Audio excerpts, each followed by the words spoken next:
Oke pemirsa, kembali lagi bersama kami di Etalase Indonesia.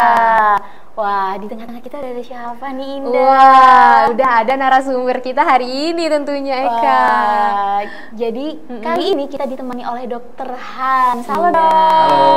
Wah, alhamdulillah ya hari ini kita kembali bermain mitos atau faktanya nggak sendirian nih, Eka. Betul. Tapi kita ditemani oleh ahlinya yang akan menjawab semua pertanyaan kita di mitos atau fakta. Betul sekali. Dan for your information, Indah, kalau Dokter Hans ini adalah salah satu dokter umum di Rumah Sakit Anissa. Wah. Yang pastinya nanti sangat mumpuni ya menjawab mitos-mitos kita kali ini. Bener, tapi aku mau bertanya dulu, dokter, hari ini apa kabar, dokter? Oh, baik sekali. Alhamdulillah baik ya. Ini kita udah mulai lepas masker nih ya, dok Oh, ya. iya. Jadi biar enak, biar kita kalau nanya lebih terlihat. Iya, Oh, betul. Dokter juga boleh, Boleh. silahkan. Oke, kalau gitu kita langsung kali ya. Ke mitos atau fakta aja kali ya. Oke, Dok. Jadi aku punya mitos yang pertama nih, Dok. Katanya ketika kita minum susu ditambahin ke dalam teh itu bisa menurunkan khasiat dari tehnya. Kira-kira itu mitos atau fakta, Dok? Ya, kalau dari penelitian yang saya baca itu merupakan mitos. Wah. Iya. Karena kenapa, Dok? Karena memang ada sedikit penurunan, cuma penurunannya tidak signifikan. Jadi emang teh itu memiliki senyawa-senyawa yang berguna untuk sebagai zat antioksidan, juga sebagai zat antiinflamasi.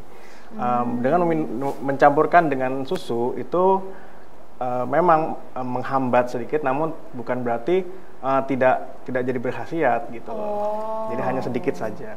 Jadi ya menguranginya sedikit Mengurangi gitu sedikit ya, dok aja. ya. Tapi memang sih lebih enak sih kadang ya kalau misalnya dicampur gitu kan. Ada Iya. juga teh susu Iya, gitu yang milk langsung tea ya. ya, yang enak Iya, itu. betul. Tapi tenang aja pemirsa, nggak begitu banyak kok mengurangi manfaatnya ya. Betul Hanya sekali. sedikit saja gitu. Lagian kan di dalam teh juga ada kandungan kafeinnya ya, dok ya. Betul. Nah, ini nih yang pengen aku tanyain juga nih, dok. Kan di dalam teh ini terdapat kandungan kafein. Kalau misalnya nih ibu hamil mengkonsumsi teh nih, dok, Iya. apakah itu berbahaya bagi ibu hamil dan juga janinnya, dok? Ya, sebenarnya kafein ini kan memang ada di teh, cuma memang tidak sebanyak yang ada di kopi. Nah, dalam beberapa penelitian memang dijelaskan bahwa ketika kita minum teh, bahkan kita orang normal aja nih, kalau misalnya kita slogannya adalah apapun makanan minumnya teh, nah itu lama-kelamaan kita akan kehilangan sel darah merah atau hemoglobin. Ya, nah hemoglobin ini gunanya untuk membawa oksigen dari makanan kita, dari nafas kita ke seluruh tubuh. Oke. Nah, hemoglobin ini materinya atau zat yang buatnya itu adalah zat besi. Nah, ketika kita minum teh, itu zat besinya itu akan terhambat penyerapannya. Nah, jadi karena bahannya itu nggak ada, makanya pembuatan sel darah merah jadi sedikit. Itu yang bikin kita lemas. Nah, itu kita yang manusia normal. Apalagi yang ibu hamil yang kurang lebih punya dua tubuh gitu yang harus dikasih makan. Nyawa ya. Nah, mengenai kafein itu kalau misalnya diminum terlalu banyak itu bisa meningkatkan risiko terjadi hipertensi pada kehamilan. Yang kalau misalnya tetap dilanjutkan, maka akan jadi suatu penyakit yang disebut sebagai preeklamsi. Yaitu dia tensinya tinggi banget, dan kalau lama-kelamaan nggak ditanggulangi, maka bisa menyebabkan eklamsi atau kejang, yang bisa membahayakan sang ibu dan juga janinnya. Berarti fakta ya, dok ya. Betul. Berarti kalau wanita hamil, ibu hamil gitu ya, disarankan untuk tidak minum mengkonsumsi ya. gitu Konsumsi. teh. Waduh, ini baru tahu banget nih aku, dok, kalau ternyata itu tuh adalah mitos fakta Fakta ya, ya, kebenaran gitu. Karena selama ini aku nggak pernah denger sih ada larangan seperti itu. Iya, gitu. apalagi nih ya, Dok, ibu hamil itu kan ibaratnya ibu-ibunya nih berat badannya lagi naik-naiknya, kan kadang ada aja gitu yang mengkonsumsi teh hijau sebagai pelancar pencernaan kayak gitu. Berarti itu kurang baik ya, Dok ya? Kurang baik. Sebenarnya boleh diminum, cuma jangan apapun makanan minumnya teh, itu nggak boleh. Oh, jadi kayak kalau untuk sampingan saja itu boleh ya, Dok, Boleh. sesekali aja. Berarti jangan nih ya buat para ibu-ibu di rumah, terutama ibu hamil, nih jangan terlalu mengkonsumsi teh yang berlebihan. Nah, Dok, kan yang kita tahu ya teh itu bermacam-macam jenisnya, ada teh hitam, teh hijau, teh kelor, sama sama teh yang lainnya. Nah, tapi Dok, emang benar kalau beberapa teh ini bisa memicu alergi pada tubuh kita, Dok? Oh iya, jadi dari yang penelitian saya baca juga, ketika kita, misalnya kita nggak punya riwayat alergi nih, terus kita rajin minum teh, itu dari penelitian sih nggak ada yang dari kita awalnya nggak ada alergi, tiba-tiba jadi alergi. Tapi kalau misalnya kita lagi bekerja di perusahaan teh, yang sehari-hari kita menghirup bubuk teh, yang lama-lama tubuh akan merasakan, wah ini benda asing nih, akhirnya terjadilah reaksi alergi. Nah, itu yang membuat kalau misalnya minum teh bisa jadi alergi, minum aja alergi, kena kulit aja bisa alergi. Itu kalau emang kita kerja di pabrik teh. Tapi kalau misalnya kita dari nggak ada alergi terus jadi alergi itu enggak. Oh, jadi seperti itu ya. Jadi jawabannya ini mitos ya, Dok ya. Mitos. Tapi bisa kemungkinan terjadi kalau kita bekerja di pabrik teh. Tapi untuk jenis tehnya ini ada yang khususnya atau memang semua jenis teh, Dok, yang memicu alerginya? Sebenarnya untuk dari jenis-jenis tehnya itu kan banyak, dan karena ini herbal juga kita nggak bisa tahu satu-satu kandungan dari masing-masing teh. Betul. Dan siapa tahu aja dari orang-orang yang punya bakat alergi itu memiliki alergi di salah satu zat dari teh-teh itu. Jadi seperti itu pemirsa. Jadi mitos ya, tapi bukan berarti tidak terjadi kemungkinan. Nah, berarti para pemirsa di rumah yang bekerja di pabrik teh juga harus berhati-hati ya. Betul, berhati-hati biar nggak kena alergi itu ya. Betul. Dari serbuk-serbuknya tadi, bubuk-bubuknya. Oke, ini udah beralih dari pembahasan alergi nih, Dok. Tapi masih seputar teh sih ya, Dok. Betul. Ya. Jadi ada mitos yang bilang kalau minum teh itu bisa meredakan penyakit demam dan flu. Tapi aku juga percaya sih, Dok, karena kalau misalnya aku lagi demam terus minum teh anget itu rasanya jadi enak gitu. Ya, nah, itu kira-kira bener atau enggak ini, Dok? Nah, dari penelitian yang saya baca juga sebenarnya bukan dari kita demam tiba-tiba minum teh tiba-tiba jadi sembuh gitu. Tapi dalam teh itu ada tadi yang namanya zat antioksidan sama anti radang. Ya, memang zat-zat ini dia bisa menghentikan pertumbuhan dari si virus influenza ini. Jadi bukannya dari kita minum terus jadi sembuh, tetapi dari kita meminum teh, pertumbuhan jumlah dari si virus ini terhambat sehingga jumlahnya tidak cukup untuk terjadi flu ataupun demam, dan juga bisa menghentikan gejala yang lebih parah lagi. Seperti itu. Tapi ya, Dok ya, waktu itu kebetulan kan aku sakit nih, demam. Waktu itu aku mintanya teh manis, tapi nggak boleh. Bolehnya tuh teh tawar. Emang teh manis sama tawarnya itu mempengaruhi di tubuh kitanya juga, Dok? Ya, sebenarnya tergantung dari infeksinya. Kalau infeksi virus nggak ada hubungan sama gula. Tetapi kalau infeksi dari bakteri, gulanya itu bisa meningkatkan pertumbuhan dari si bakteri. Ternyata berpengaruh juga ya. Dari si gulanya juga bisa berpengaruh tuh ternyata. Betul. Oke nih, Dok, aku juga masih mau tanya nih, kan tadi udah jelas ya ternyata teh tawar sama teh manis itu kan mempengaruhi juga di tubuh. Tapi, Dok, lebih sehat mana sih, teh tawar atau teh manis, dan teh panas atau teh dingin? Itu lebih sehat yang mana, Dok? Ya, kalau untuk penderita gula, ya teh manis tidak disarankan. Apalagi tergantung penyakitnya. Tapi pada orang normal untuk teh manis ataupun teh tawar itu ya nggak ada bedanya, yang beda cuma di gulanya aja. Karena sama-sama teh. Sama kayak kalau kita makan nasi, aja kita cuma dapat karbohidratnya dan hambar juga. Tapi kalau kita tambah telur, kita bisa dapat protein. Dan kan kalau telur biasa kan nggak enak juga ya, tambah garam. Nah, jadi kalau tambah gula itu cuma beda itu aja. Tapi kalau dari itu yang dingin atau panasnya, nah sebenarnya dari penelitian udah pernah diteliti nih. Jadi ada yang diseduh anget ya, terus disediakan dengan hangat, ada yang diseduh hangat terus dikasih es jadi dingin, sama ada yang diseduh dingin. Saya juga baru tahu tuh bisa diseduh dingin gitu kan. Jadi diseduhnya itu dengan air dingin gitu kan. Saya juga. Tapi jurnalnya begitu. Nah, dari situ dicek kan kandungannya apakah ada perbedaan antara yang diseduh hangat sama yang diseduh dingin. Ternyata nggak ada bedanya. Jadi tetap sama aja ya, tapi Dok, mungkin perbedaannya kan kadang orang kalau minum teh dingin mulu nih jadi batuk gitu. Sebenarnya ada penjelasannya. Kan kalau misalnya kita beli di sembarang tempat, kan kadang kita nggak tahu tuh esnya itu dari mana, bisa dari air keran, bisa dari air mana aja yang kita nggak tahu itu bersih atau enggaknya kan. Nah, jadi kita minum itu, terus kita minum, nah bakteri-bakteri nempel tuh di tenggorokan.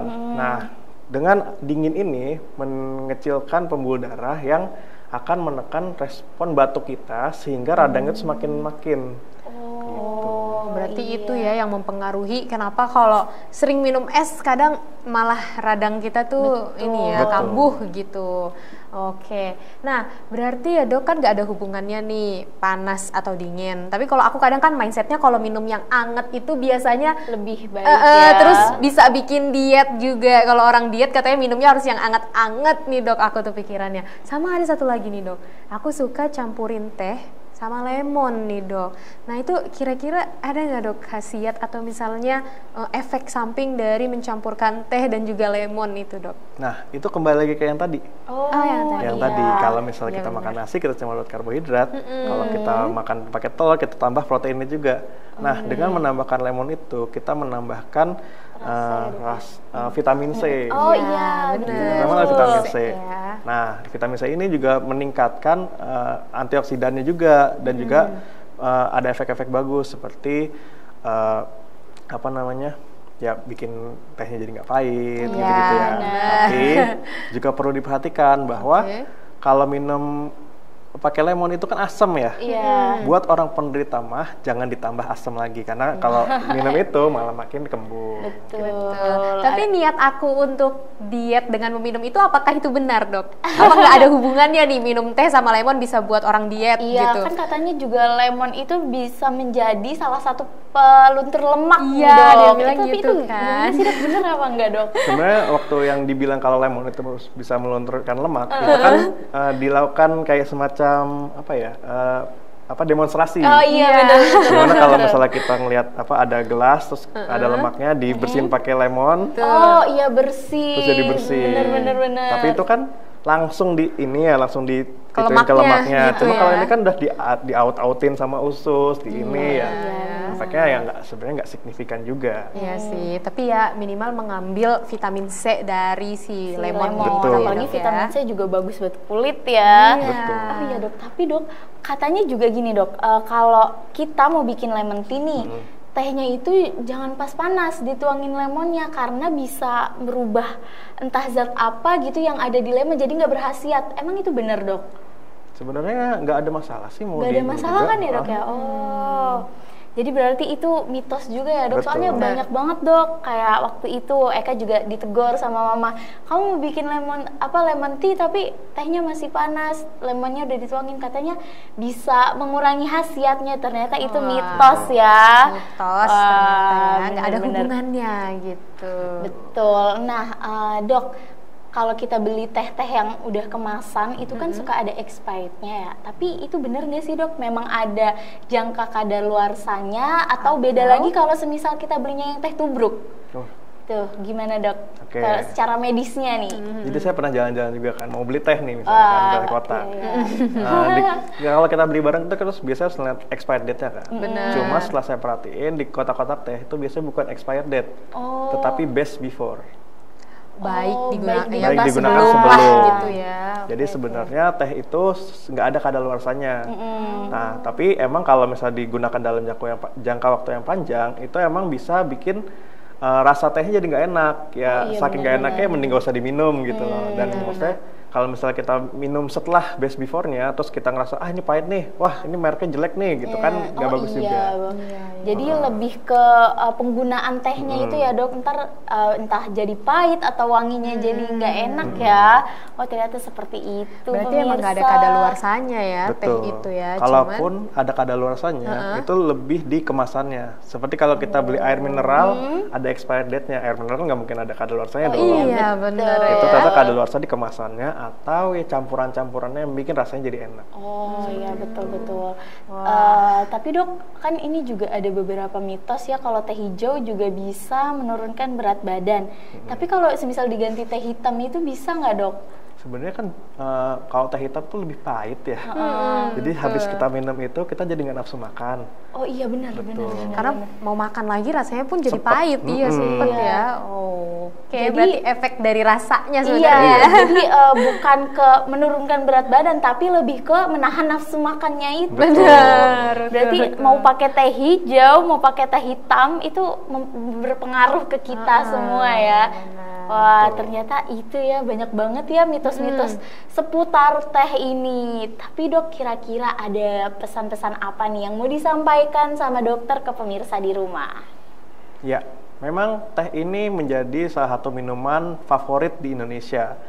Dulu waktu saya kecil juga sering banget di Jawa khususnya mungkin. Saya beli makan, saya nggak beli minum, tiba-tiba disuguhin teh tawar. Nah, jadi memang teh ini memang sudah jadi minuman khas di Indonesia. Nah, tapi perlu diketahui juga bahwa minum yang berlebihan dapat menimbulkan efek yang buruk seperti yang saya tadi bilang, menghambat penyerapan dari zat besi dalam tubuh sehingga pembuatan sel darah merah menjadi berkurang yang menyebabkan kita akan menjadi lemas. Nah, jadi perlu diperhatikan memang teh itu banyak gunanya, namun kalau diminum secara berlebihan akan menimbulkan efek yang buruk. Itu aja. Wah, closing statement yang benar-benar masuk banget gitu ya untuk kita yang penikmat teh gitu. Ternyata harus berhati-hati. Pokoknya segala sesuatu tuh kalau berlebihan pasti nggak bagus baik. Ya. Apalagi juga kalau berlebihan minum teh juga bisa merusak ginjal ya Dok ya. Betul. Iya. Wah, itu bahaya sekali. Jadi minum teh juga harus dibarengi air putih yang banyak. Bener, tapi kita udah seru banget nih ya hari ini bertanya-tanya kepada Dokter Hans terkait mitos-mitos teh. Cuman sayangnya Dok, setelah ini mau ada jeda yang lewat ini ya. Nih. Jadi iya sudah Kita kalau sudah, gitu. Sudah dulu main mitos atau faktanya pada kali ini. Oke, terima kasih banyak ya Dok Iya, ya. sama-sama. Iya, terima kasih dokter. Oke pemirsa, gimana? Seru banget kan main mitos atau fakta kali ini. Tapi setelah ini juga nggak kalah serunya kok segmen kali ini. Betul, karena setelah ini kita masih punya kejutan informasi yang akan kita sampaikan untuk pemirsa. Betul sekali. So pemirsa, tetap bersama kami di Etalase Indonesia.